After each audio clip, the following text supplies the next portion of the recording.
Welcome to the latest episode of the Blazing Musket Podcast. I'm your host, Thomas Benzone, and this week we're previewing the USL Championship and League One seasons. And when you do this, there is but one man in our universe to do it with. Back with us again is friend of the show and knower of all things USL, John Morrissey of USL Tactics, Backheeled.com, and every USL-focused podcast you've ever heard. We always love having John on the show. Any of you that are listening to the show in our early days last year, I'm sure you enjoyed John as well, and we are excited to have him back with us again. So, John, 44,000 word preview in the books once again. You've written another book that you've chosen not to publish and just put on the internet. How excited are you for this season?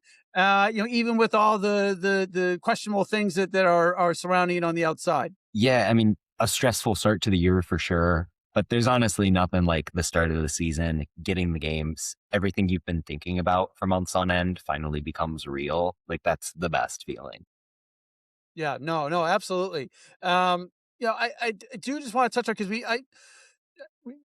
talked about this quite a bit on the show, but I do think it is important at least to just kind of get your opinion on it and kind of where you're at with the USLPA obviously authorized their strike, the option to go on strike a couple of weeks ago, and then this weekend, which they did a good job keeping that under wraps. They essentially delayed the start of playing.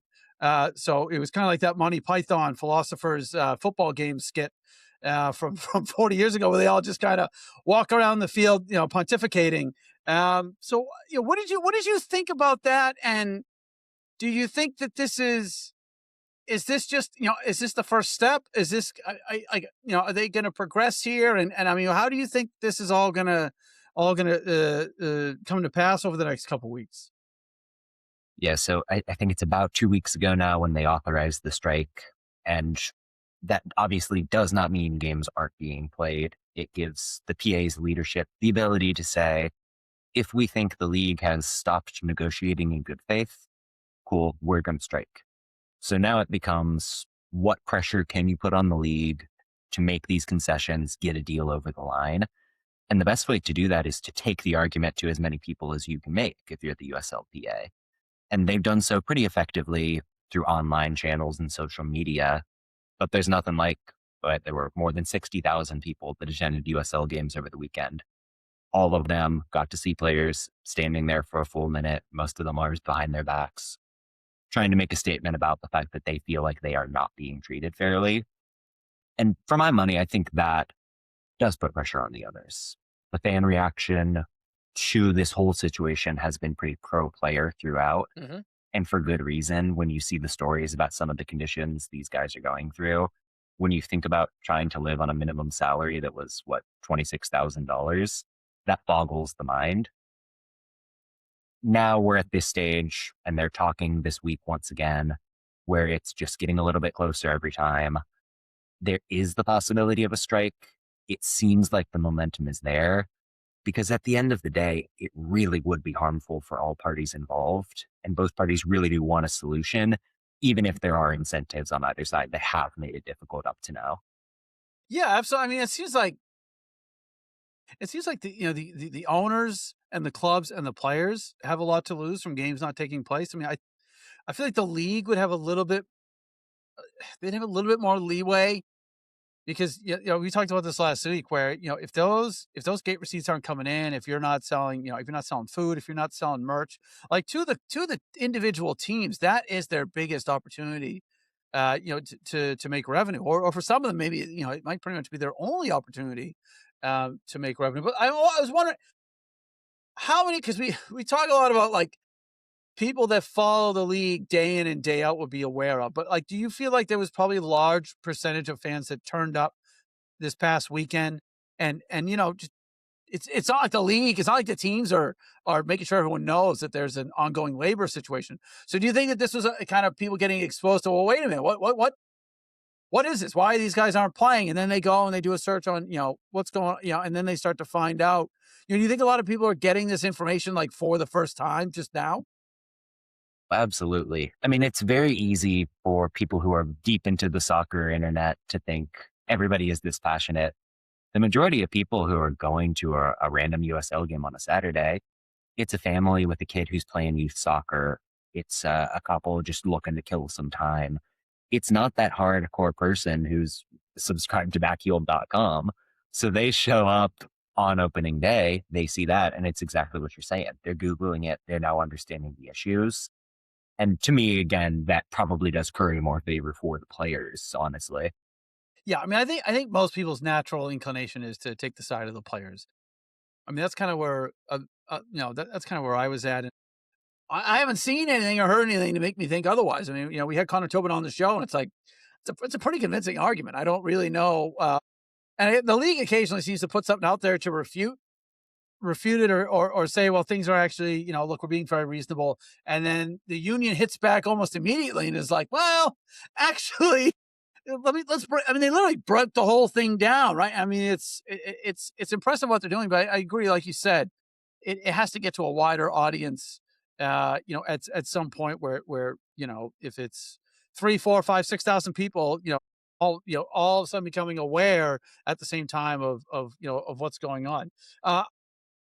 If you had to guess, where do you see this going? Do you see it getting to the point of it's going to have to be a strike to get a settlement, or do you think it can be averted before it gets there? So if you think about like what is dividing the league and the union right now, it is minimum salary numbers that are $2,000 apart, which is money, but it doesn't cover that many players and it's not that much money. Like Mhm. that's a fraction of what you earn of the gate receipts of one game.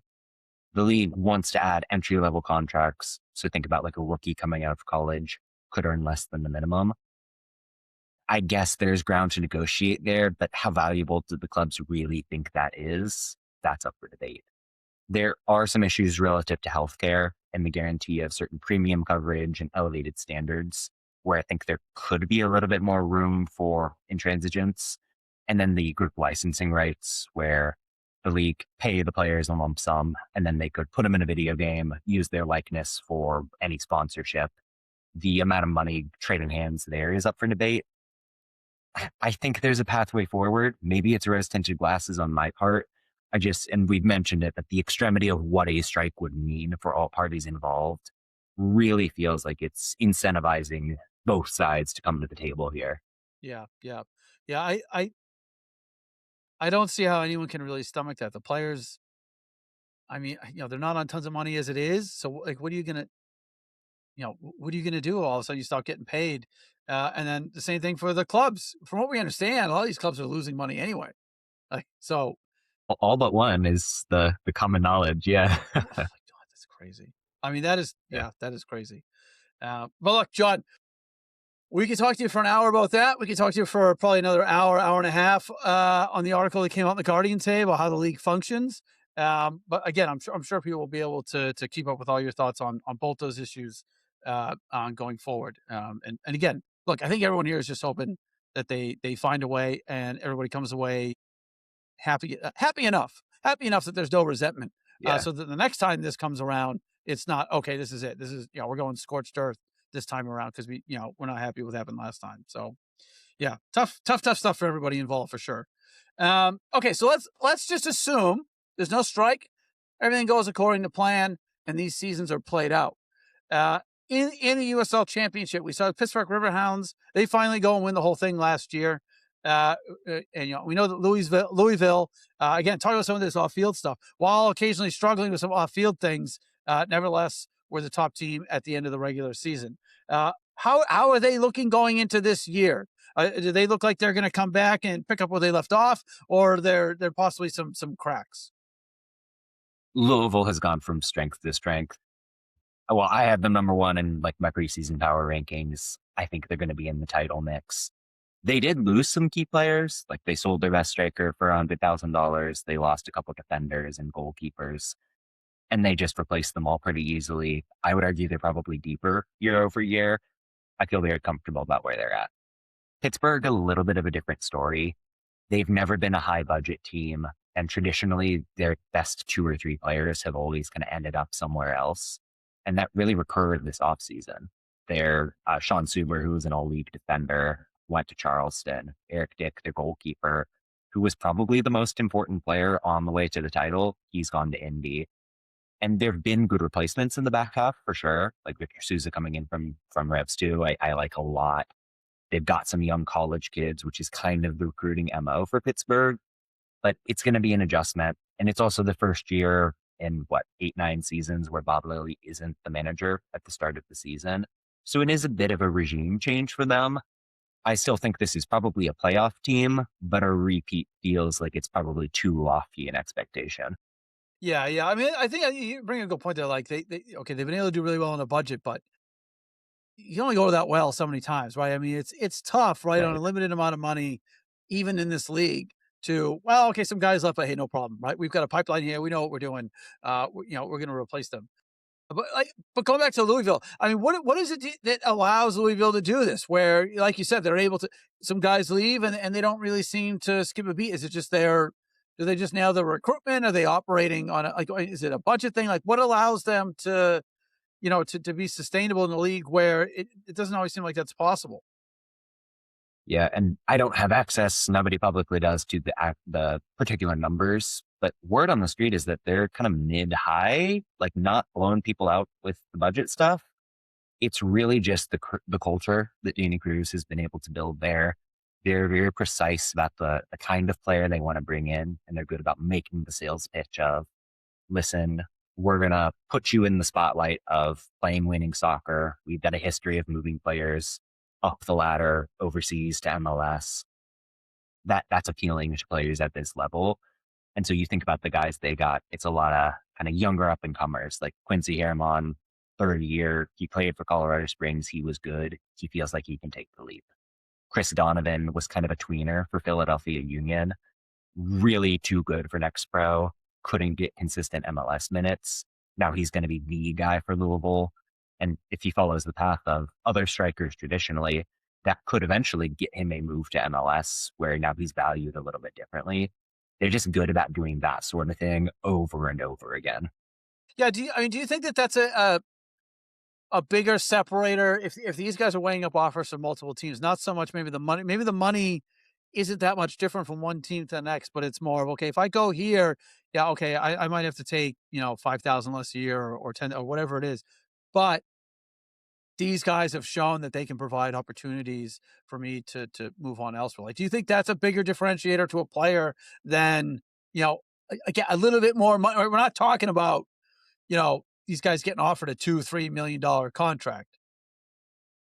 No, absolutely. And I did a piece where I talked to Charleston and the folks that in their front office kind of about this concept where like they had a Colombian midfielder last season, Juan Torres, who blew the league apart, very good, kind of hurt and out of the team down the stretch. But now he's on loan back into Colombia with a $400,000 option to buy. That's unprecedented money in the USL. But Charleston's done that with Nick Marcanic. He went over to Spain. They have Fidel Barajas, who got sold. And they really made it a tenet of anybody who comes in, if there's an offer, we're going to listen to it. We want to be player first, and we're going to make that our identity. And to me, that's a commonality of the clubs that have been able to build success year over year.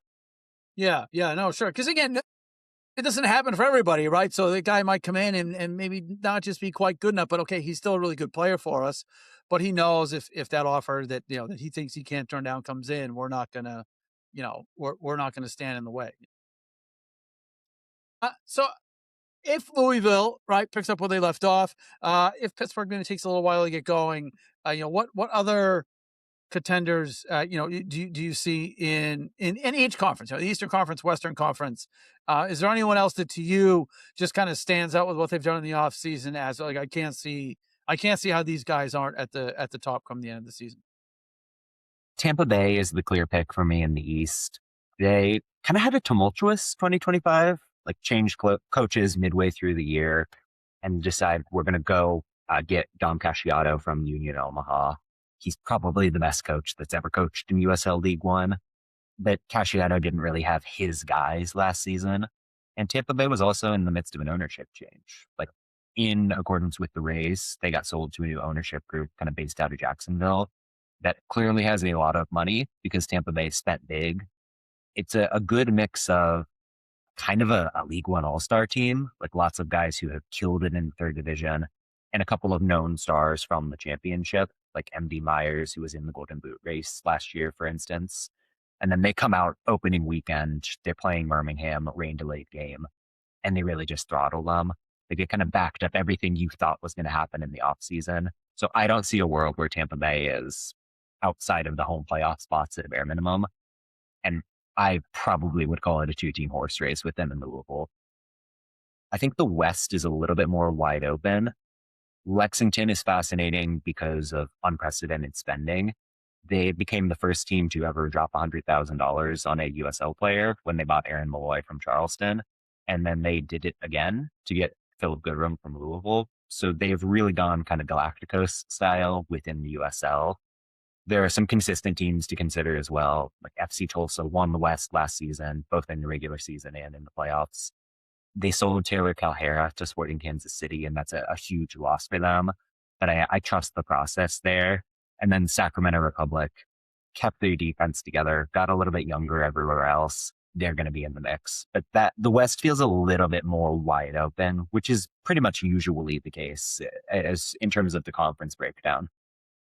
That's interesting about Lexington. A couple $100,000 transfer fees. I mean, look, I don't follow the team. Well, no one follows it. No one follows the league as close as you do. But you know, transfer fees. I mean, this seems to me like a relatively new phenomenon where it's even a thing that these clubs would even consider doing.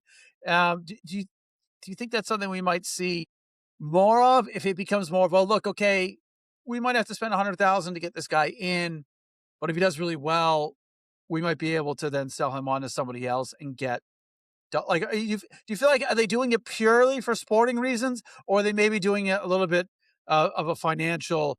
We might be able to bring him in at one price and then move him along for a much bigger number. Yep, I think there's a lot to it. That's certainly part of the reason. In Lexington's case specifically, they just opened a stadium last year, and they probably weren't that happy with the returns they got because this team has never made the playoffs in the now 4 years they've existed. So they want to get over that hump. They want to show the local fan base we can do this thing. Talking to the front office there, all of these players they got are on like 3-year deals with an option that could theoretically take this core to the USL Premier down the stretch. And that's the long-term goal. We're going to pay up front a lot. We're going to give these guys some guaranteed comfort. And then we're going to be ready when we want to jump up to D1. Now, that's maybe cart before the horse. Like the league has a lot to decide of how they're going to make that new league look. But fascinating that Lexington is pretty openly trying to think in that direction. Yeah, it's definitely risky, right? Because like you said, they're putting a lot of money in now. But I mean, is the idea that they'll be able to say, "Hey, look, whatever criteria you're going to use to determine who gets a premier, a premier spot. Look, we've had success on the field, which they need to check that Right. off. We've got the Yeah. stadium. We're putting the money in. We've got these guys signed. Like, are they just trying to look? We're just gonna whatever the criteria is, we're gonna check off every single one of these boxes. And obviously, I mean, it's a bit of a gamble, but again, I think it kind of makes sense, right? Like, we don't want to give the league any reason to come back and say, well, yeah, but you've got this rinky-dink little thing that you play in, or is that kind of the idea? Like, let's just tick everything off now so they can't say no. Yeah, 100%. It's the checking boxes thing is the best way to put it. You try to figure out what the criteria are and make sure you're meeting as many as possible. And that's not, do you suspect that it's clear to the owners what look, if you want to be one of these teams, this is what you're going to have to do? Or are they still kind of operating maybe similar to us where, we can guess, but we don't really know what is going to get a team in and what isn't. I'm sure they know more than we do. My feeling from just very loose whispers is that there isn't really like a big multi-page document saying every little thing you need to do. Mm-hmm. But clubs are certainly in the mindset of how can we pitch ourselves and position ourselves to be at the front of the pack when it comes to decision time. Yeah, no, absolutely. But last point on Lexington, I think we've seen this a little bit in Hartford. When you do get over, they get over the hump of, I mean, they won a trophy and they made the playoffs. But then all of a sudden, a year ago this time, I mean, Hartford, when we do the monthly roundtable, I mean, we were just taking the piss on whoever Sure, sure. the Yeah. Hartford representative for that month. But all of a sudden, They've got a trophy. They made the playoffs. I mean, does that help these teams, draw attendance and get people to come in? Like, I don't know. Are there teams that are just like perennially not very good, but they draw well anyway? Like, you know what I mean? Like, how important do you think that is in terms of getting people to show up? I mean, it does kind of circle back to the point I was making earlier that there is just a certain segment that are casual fans who really aren't that invested. But on the flip side, you do look at maybe an organization like Charleston where the winning has come alongside trying to build out everything else. Like when you invest in your front office, that means the guy who's doing the scouting and the guy in the ticket office. It really does tend to come in as a package at this level. And then you think about maybe a Birmingham or an El Paso where they've seen kind of slight declines in the attendance. It's come with losing seasons. To me, it's a lot of how much is the ownership group putting in, trying to keep up with the rest of the league. And if you aren't spending money to make money, for lack of a better term, you're probably going to fall behind in a lot of ways. Yeah. Yeah. No, that's true. Yeah, that makes sense. Yeah. No, absolutely. Yeah.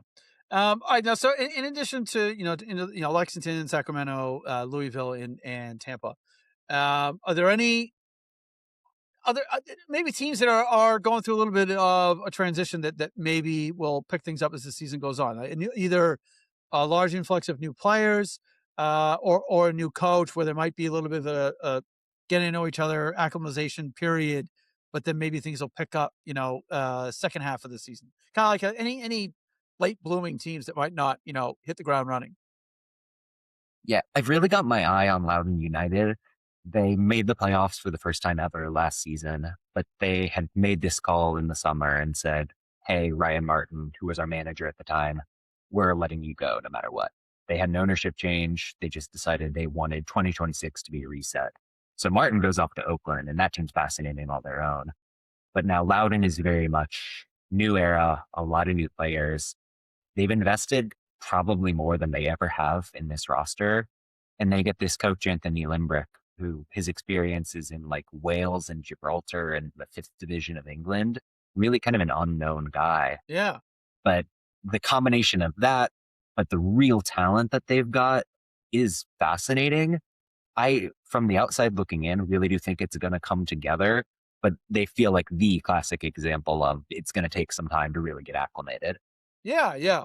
That's always kind of interesting too when a club goes out and appoints somebody that, not that you haven't heard of them, but again, Sure, sure. Gibraltar. I don't. Yeah, right.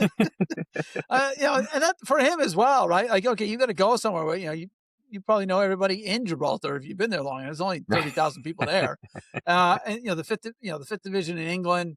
Yeah, it's always interesting when teams kind of take that that kind of reach, because really put themselves out there, right? I mean, isn't it just much easier to, like you said, well, we'll just go and hire the best coach in League One and we'll just give him a job here, right? I mean, wouldn't that just be the more straightforward way to go? But have there been other coaches that have kind of come in from out of nowhere that have been able to, not that it's still soccer, right? But like any other Right. coaches where when they came in, it's like, I don't even know, I can't name anywhere that this guy's ever been. I'll tell you what, it is pretty rare to see. Like the first one that's popping into my head is Robbie Nielsen in Tampa Bay, and he was the one who got fired at the beginning of last season.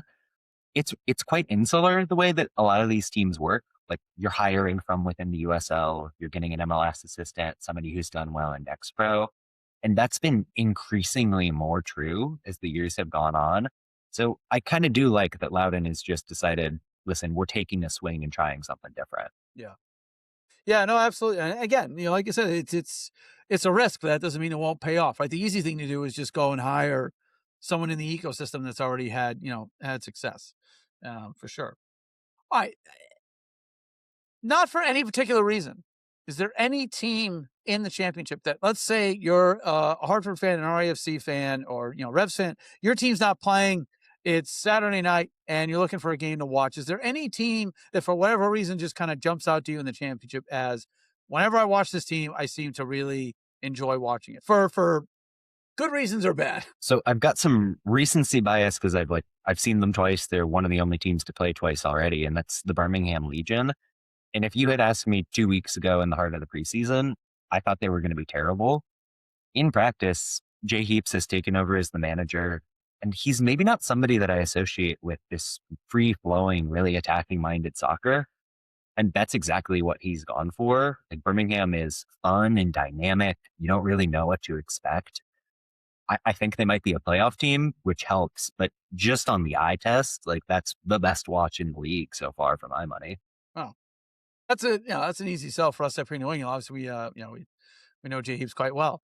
All right, so that's good. Yeah, Birmingham, that's good, nice local time. But yeah, again, I just always just kind of wonder. Like, I don't follow the league that closely, so if I see there's 5, 6 games on, I always like I don't know which one of these games to watch.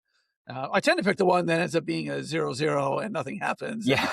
and then I look on football and it's like, oh, this other game I chose not to watch is 4-3, and right, like, but yeah, that's just some of my luck. But yeah, Birmingham's definitely one to keep an eye on then. Okay.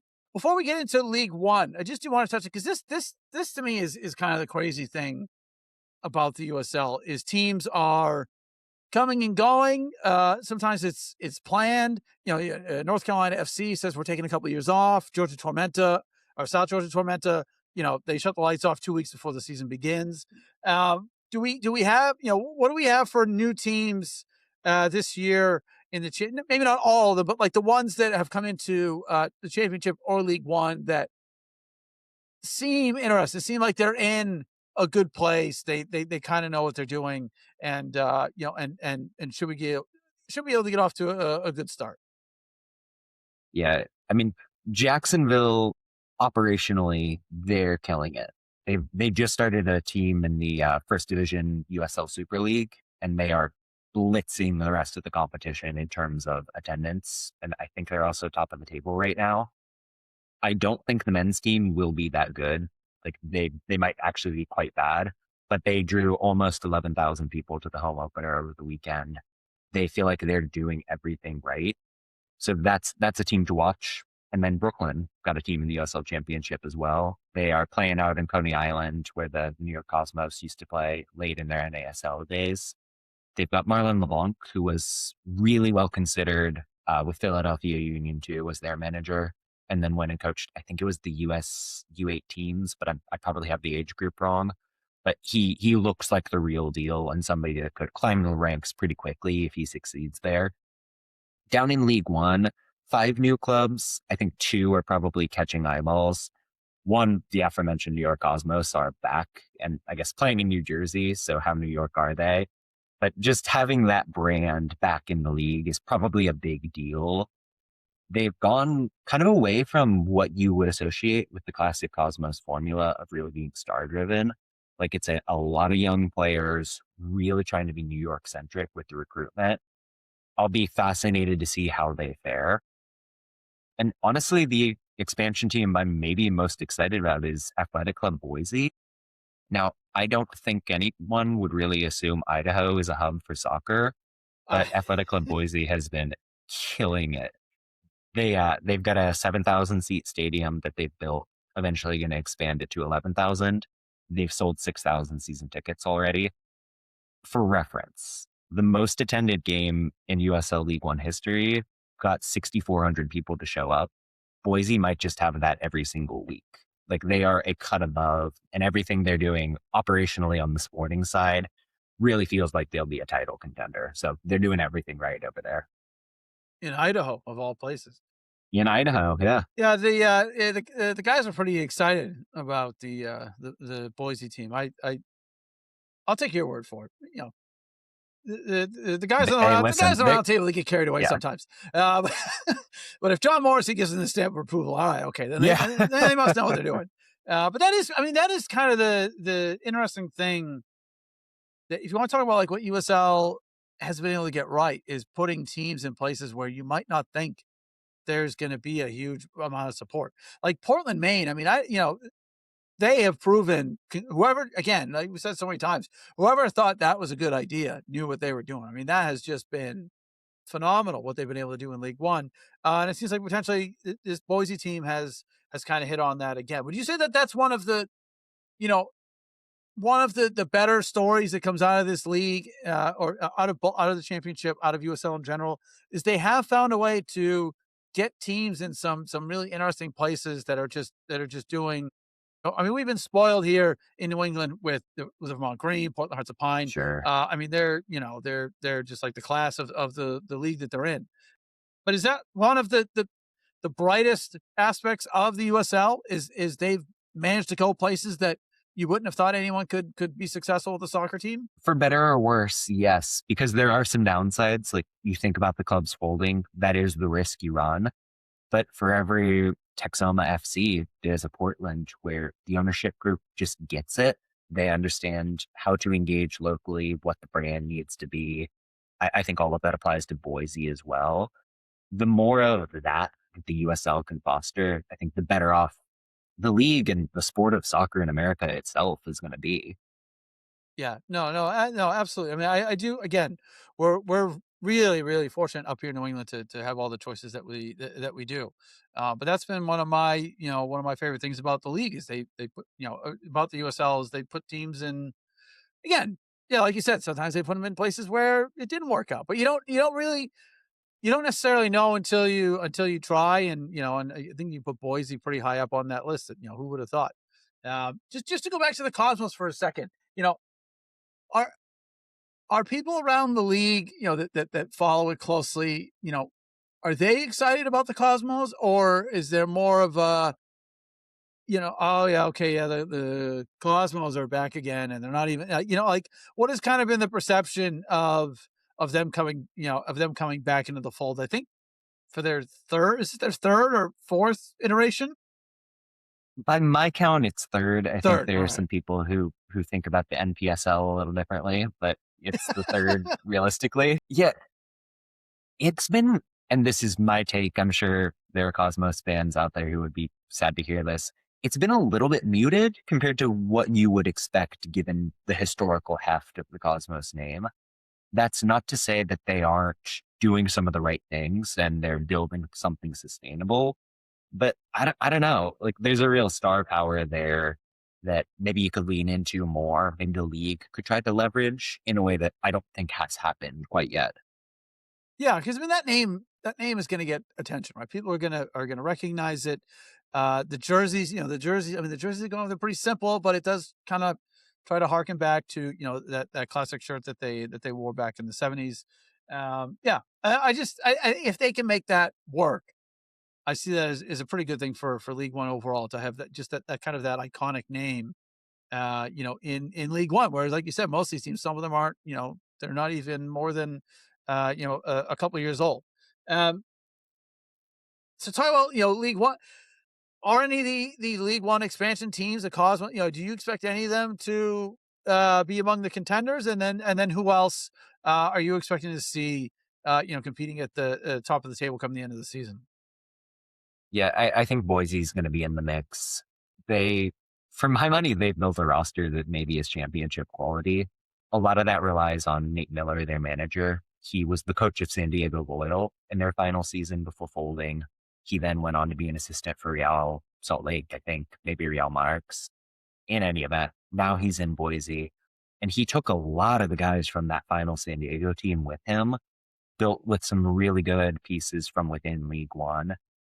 I don't want to put the cart before the horse. It's always difficult for an expansion side. They feel like they've got the right mix.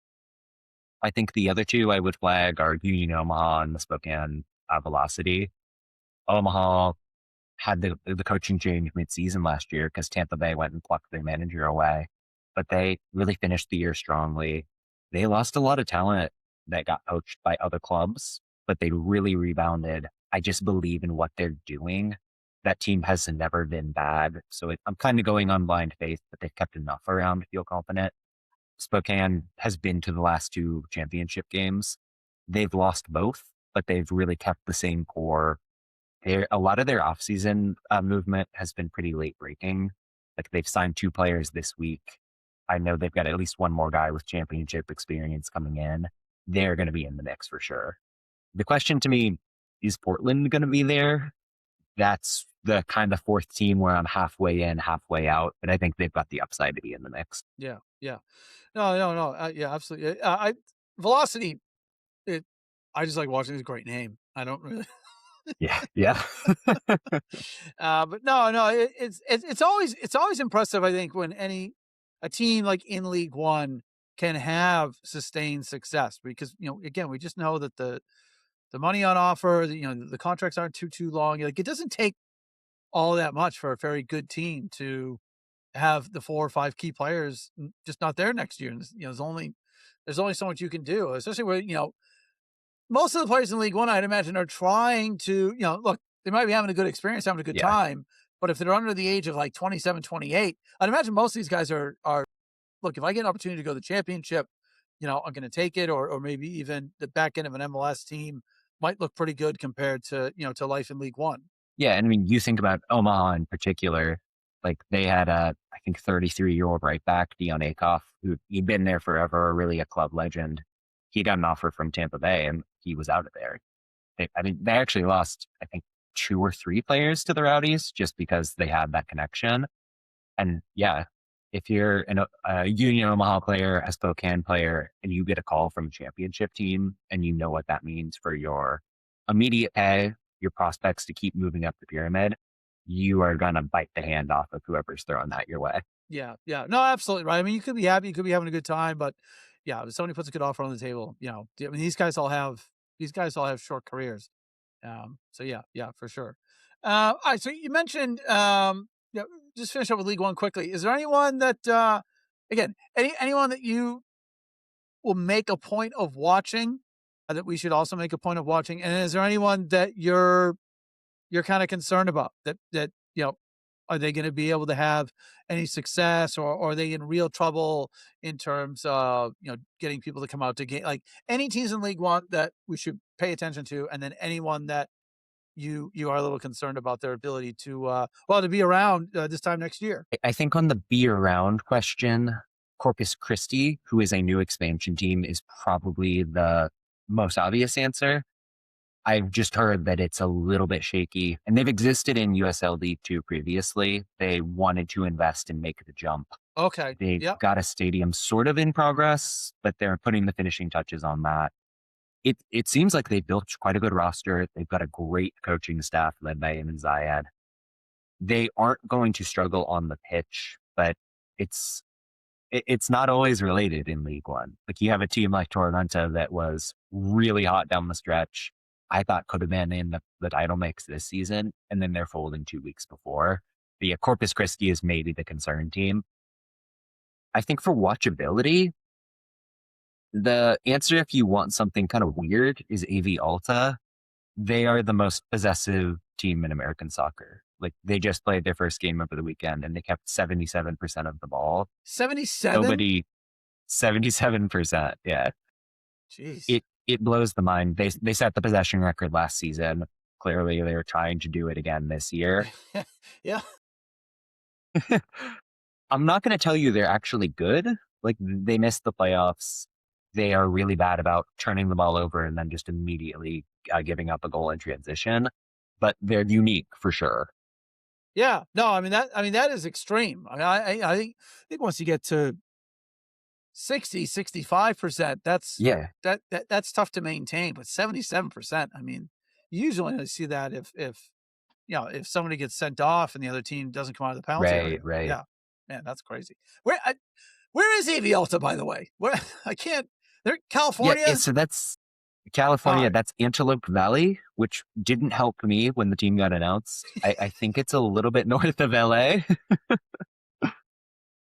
The Antelope Valley. Okay, well, at least I know what the AV. I was doing an article on the Open Cup last year, and I was just like, where the hell is this team from? Yeah. Antelope Valley. All right, good to know. Okay, so they're one to watch if you want to see how far someone can take trying to keep the ball for the entirety of a game. Last thing on League One. So Corpus Christi, like you said, they're trying to move up from USL League 2. Have there been recent examples of that working? Well, before about 2 weeks ago, I would have said Tormenta was a really good example of that happening. Worked for a little while, right? It worked for a little while. That's right. One Knox is the real answer there. They kind of started in League Two and always had the intention of this is the proof of concept, and we really want to go pro. And now they're in a stadium closer to downtown Knoxville that was specifically designed to co-host baseball and soccer. They've really invested in the front office and the ticketing department to try to get their name out there. And they went and won a title last season. So everything they've done is what teams jumping from League Two should aspire to be. Yeah, yeah. But like you said, though, was that the idea from the beginning? Like we're gonna like very intentionally start in League Two to make that jump, whereas maybe other teams it's like, well, we've been doing this for a little Right. while, and we're gonna. Is it? Do you think it's easier if you come in with that mindset? We are going to start in League Two, but our intent is to do this first to then go up. 100%. You're just laying the groundwork the whole way. That's not to say it can't work, but it's easier. And I'm thinking about a team like Fort Wayne this season where I don't think that their intention initially was we're going to make the jump, but now we enter 2026. They've got DeMarcus Beasley, U.S. national team legend in the ownership group. They are building a stadium that's going to seat 9,000 people. And again, you don't think about Fort Wayne as a real big market. No, And I say that as a Hoosier with much love for the city of Fort Wayne, but hey, listen, they've done all the right things. They have kept the same coaching staff and carried over 4 or 5 players from that team. It's really unique the way that they've really tried to have continuity. They feel like they're setting a new blueprint for realizing you've kind of outgrown League Two organically and then trying to move from there. yeah, yeah. I think Vermont Green sometimes finds themselves in that situation where, Yeah. but I mean, they're I think their biggest struggle is that they don't have access to a 9,000 seat stadium. You know, they're at UVM for another year, and I think they can max out at like 2,700, and then however many people want to sit on the hill. So yeah, Yeah. I do think a lot kind of has to come together where, like you said, we've proven that this can work, but we have the space to scale up where we can go and make this we go and make this jump. Yeah, yeah. All right, so just to wrap up here, speaking of the teams from New England, what are you expecting? And you can be as brutally honest as you want. What do you expect from Hartford and Rhode Island? They're both coming into. They're starting the year with the same coach for 3 years in a row. So again, you talk about the continuity; it's definitely there. Hartford is in unprecedented territory for everything now. Longest tenured coach coming off a successful season. They don't know what this feels like. But RAFC, has done really well for 2 years, and this is going to be their first year in their home at the same place for the entire season. So what do you think these two teams are capable of? So I will admit that preseason, I was a little bit down on Hartford and kind of worried that the things that worked last summer and maybe flagged towards the end of the year weren't going to be as good in 2026. And then they play their first game and they completely blitz Jacksonville. They had another one where they're competitive with Birmingham. And I immediately see the vision for what they're trying to do. I think the real strength there is that Brendan Burke just knows how to maximize his best players. He has a clear tactical outlook, but he can fit pieces within it so effectively. So Hartford feels like they'll at least be in the playoff mix. And I think there's upside to be even better than that if things really fall into place. Rhode Island is a team that I'm high on, and they're also very hard to pin down. I got burnt last season because I really thought they were going to be in the mix for the Players' Shield, one of the best teams in the league. And for whatever reason, it didn't come together. I think they've learned their lesson from that in a few ways. Like the recruitment this summer has been really intentional. They've gotten younger across the back line. There's going to be internal improvement from guys like Hamidi Joff and Hugo Bacharach and Dwayne Atkinson. They kind of got piece by piece last year, and now they've had in the preseason. Connor Smith knows how to use them.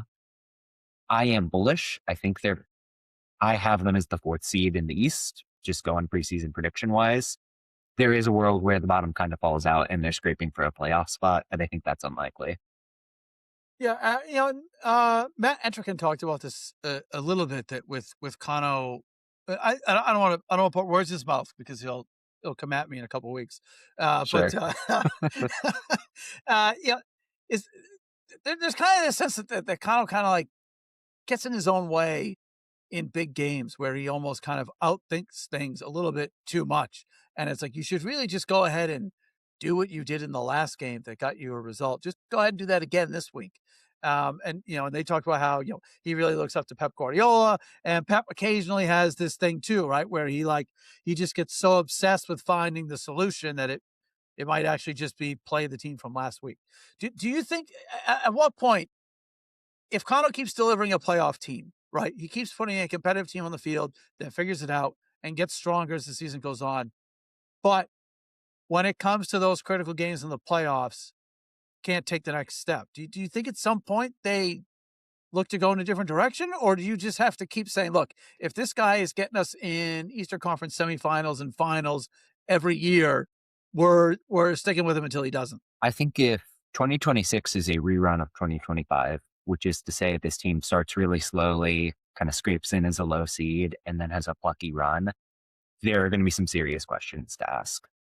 I just think the standard at this club, and for good reason, is really high. They've got the stadium, they've spent on a pretty attractive roster. At some point, that has to come with consistent performance. And I say that as somebody who is really bought in on Connor Smith and thinks he is a good manager. Mm-hmm. But the results have to match that throughout the course of the year and not just for a nice little hot streak in September and October. Yeah, absolutely. It's tricky for sure because you again talking about taking a risk, getting rid of a guy that gets you into the last four every year, thinking that maybe the new guy is gonna. I mean, that puts a lot of pressure on the new guy. Like, hey, you forget making the playoffs isn't. We do that every year. You've got to take us all the way now. Like yeah, that's a lot of pressure to heap on to heap on to somebody. Okay, last one here. Portland Hearts of Pine. They had in almost every single way a phenomenal first year in terms of just killing it with their kits, their merch. The stadium is banged out. It's a great atmosphere, good team on the field, entertaining style of play.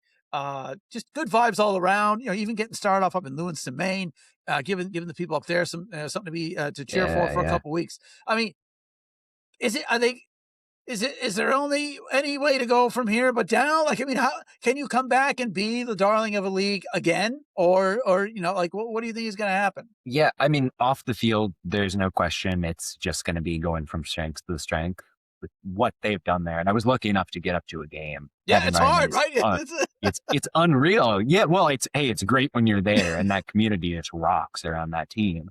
So I think in that sense, it's going to be more of the same, which is to say, the best in League One. On the field, I do have questions about the defense. It is really overhauled, and that just takes time. Like, if there's one position group where it is really dependent on chemistry, it's the back line. And in a system like Bobby Murphy's, where it's a lot of long balls, it's a lot of high pressure, you have to be reliable at the back. So if there are a couple months of feeling that out, that could be a damper. At the same time, you can't deny the attacking group here. Like, Ollie Wright might be the best player in the league, if not certainly the most dynamic. Like, that guy can just make something out of nothing like nobody else. You could say the same thing about Masashi Wada. Yeah. And then there's more depth behind him now. Like Emiliano Trezzaghi, all-time goals leader in League One. That's your backup striker. That's a huge deal. Zion Scarlett, real speedster on the wing. Bagus Kunga, title resume from Omaha, and an elite dribbler.